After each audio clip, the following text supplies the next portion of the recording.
physical education because I like running around and playing the fun exercises. I learned that if you keep your body exercised, that you could get healthier. It's important to be healthy because when you exercise, you can get older and grow up stronger.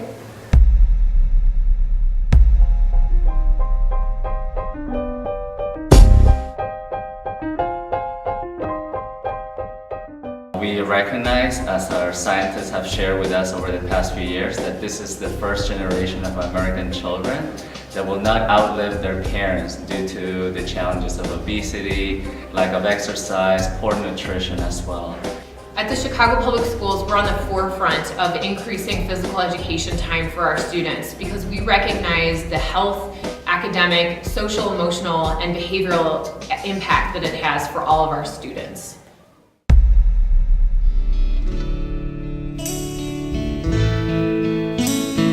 Giving students increased minutes in physical education at Beidler this year, we've seen a growth in students that's a little bit different. They've been able to control themselves a little faster. They've been able to follow instructions a little better, and it's not just in the gym, it's throughout the school. We've noticed a 60% drop in suspensions in our school from the year where we only had one physical education teacher to the year that we have two. As a previous high school counselor, one of the studies that I had saw, they talked a lot about how much African American boys did too much movement and how a lot of them got moved to special needs.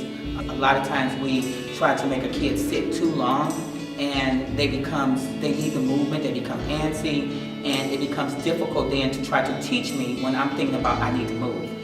Yeah, because in the morning time I be all lazy and don't want to do nothing, but then and when we got PE, I be on point and on task in class after PE. What we found was that there's a chemical in the brain that needs to be stimulated every 90 minutes, and the only way to stimulate that is through movement.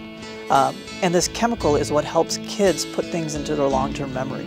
I really feel like PE always should be a priority in schools, especially, like I said, in urban environments where often kids don't have that opportunity to participate in intramural activities independently on their own. For a lot of kids, PE is the one safe place where they have to really play basketball, to go out and run.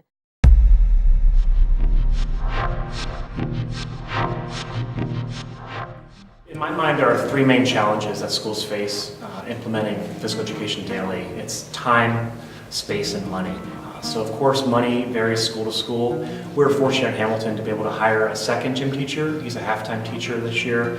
So we do have 1.5 teachers for a school of about 380. In terms of time, we switched to a 30-minute schedule for physical education. And the third thing is space. We're fortunate to have a big gymnasium at Hamilton and an outside area. There are times though where we are double booked during a rainy day for recess.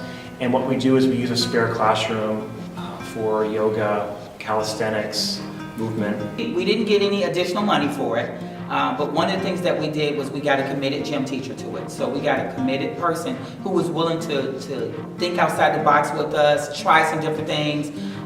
So that's something very important. If you're going to hire a PE teacher or you're getting ready to try this program, you need to get a PE teacher who can see the value in it. So that helped us out a lot.